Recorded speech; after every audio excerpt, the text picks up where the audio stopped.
All right, the red light's on and we're ready to go. Hello, race fans. This is Jeff on Racers Reunion TV, on racersreunion.com at the Nostalgia Little Guy Nationals at Virginia Motorsports Park. And my guest in this segment is Don Teague. Don, how you doing? Doing fine. Doing fine. Hey, man, what a great day. What a great time. Oh, this is something. I tell you, seeing all these old cars reminds me, it takes me back to the old days, and it's amazing. It is amazing. Yeah, really. It's so cool. We've been sitting back here trying to get stories from you guys and get you guys to tell us about how it was to race back in the day from your perspective. And right. And if you would, Don, what we like to do here is educate the young and take the older down a walk down memory lane. Tell us about racing, where you started, how you started, why, and all that good stuff. Yeah, well, I more or less started like a lot of people did back in those days, building whatever we could build and putting big engines in small cars. And it's a lot like we call it rat rods. Yep.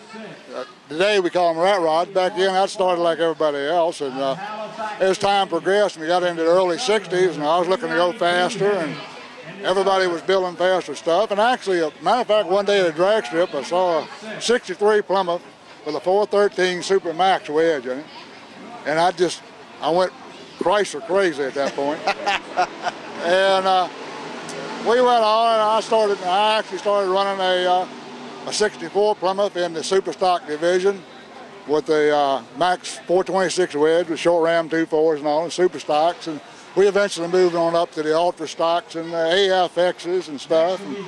And in the process, I was met up with Dave Lewis that run the big red cars in that period of time. Him and Dan Smoker, and we was all running around together and sort of doing our thing in those days. And as time progressed, the later in the 60s, as the ultra stocks and the AFXs started running some fuel, and nitro was banned by NHRA from late 50s to early mid-60s, and they had reintroduced nitro as a legal fuel. Right. Mid-60s, I think 65, but I'm not really sure, but that rings a bell. But so a lot of the guys who was running ultra stocks and AFXs and what have you classes, we started dabbling with nitro in them. Guys like Don Gauntlets and all the guys running rails was already back running full time in the nitro. And Dave, as it progressed in the late 60s, Dave had a gas funny car, which was kind of popular in the late 60s in that division. The flopper bodies, we call it, the fiberglass, full fiberglass hinge bodies, the flopper bodies was relatively new. The AFXs, as most everybody knows, was a modified wheelbase, altered wheelbase of the steel body cars with fiberglass components. Well, he was running B-gas and the funny cars, and I sort of wanted to run fuel, so he didn't seem to have the urge to do that right then. So I said, well, he said, so buy the car and run injected fuel racing.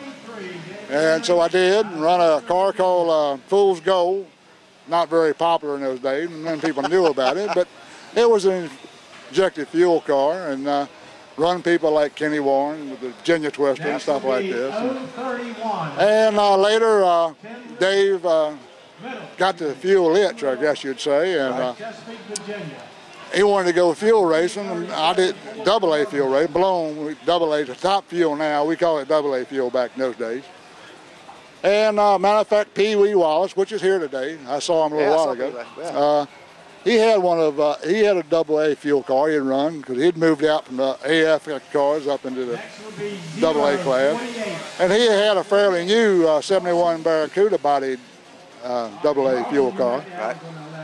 And he was going to run a guy named Billy Holt that run the Alabamian's car. I don't know what kind of deal Pee Wee had made with him, but Pee Wee was going to run his car, or one of his cars. Billy might have had more than one, I can't recall.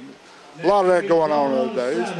And so Dave said, well, let's go buy Pee Wee's car and go AA fuel racing. And I said, fine. So that's what we did. We bought Pee Wee's old car and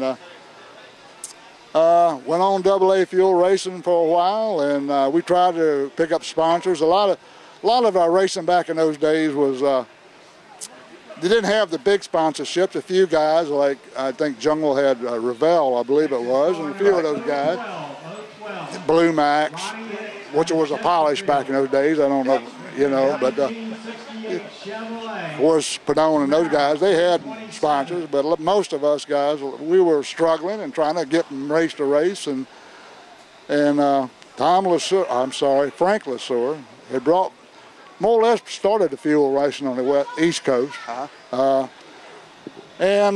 we got hooked up with him to run a circuit, and upgraded license. We went AA fuel racing for a while, and actually Dave was hoping to pick up sponsorships. There was a couple local dealers in the area who used to sponsor his some of his other cars that we had, and they just didn't seem to want to move into the fuel category. So we sort of just run the circuit. We didn't run many national events and the divisionals because the money was in match racing and divisional circuit racing, not divisional.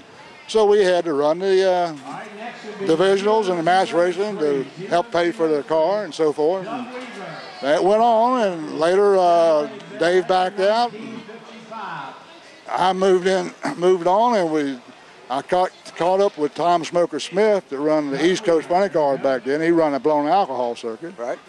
So we took the car off blown fuel, put it on blown alcohol, and went running with that circuit for a few years.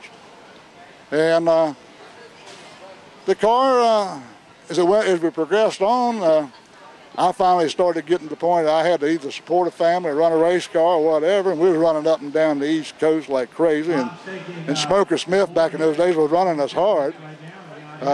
I recall I was just talking to one of those guys a while ago. I can recall one weekend we had a meet in Spartanburg, South Carolina, one in Fayetteville, North Carolina, on a Saturday. Then on a Sunday, Pittsburgh, Pennsylvania. And that's the way we were doing it. That's getting around too, man. Man, it was hard on us. But when was your last? When did you finally get out of it? What year was that? Actually, it was '75. That's when I decided I had to either make a living at it or get out of it, and so that's when it happened. And I just said, well, I got to support a family and all, and I can't get sponsorships and so forth, which a lot of us went the same way back in those days. Right. And actually, I sold a car to a guy named Matt King to run a car called Quicksilver after that. I don't know if anybody's ever seen or heard of it, but he converted the car, repainted it, and did it as Quicksilver. And I just talked to his son Lance, which still runs an blown alcohol car today with his wife Melinda, and he set the car up. And matter of fact, I gotta say that Lance and Mac were a show car enthusiast prior to that. They then took that car and that chassis, which was a Lindblad chassis, which some people hadn't heard of Lindblad chassis, but Lindblad was popular back then. Yep. Ram Chargers run Lindblad chassis also in his day. He took that car, him and Lance, and turned it into I gotta say, the prettiest funny car I have ever seen go down the drag strip. I mean, it was a show car. It had a chrome roll cage. It had 24-karat gold brake levers. I mean, just beautiful. It was a show and go car. That was beautiful. And that's when I ended my 70th year in 1975. Don, that's a great history lesson there, man. That was cool. Well, thank you. For a guy that said he didn't talk well, you did a good job. I started getting into it, and it started flowing. Hey, that was great. We got a lot of good history there, and I want to thank you for coming by and sharing that with us and being a part of it. And hopefully we'll run into you again at another one of these things down the road. This is our first one. We hope to do a lot of these. Well, thank you. I appreciate it. I enjoy your website, by the way. I love it. Hey, thank you very much for being part of it. Ladies and gentlemen, Don Teague. Right here. All right, thanks.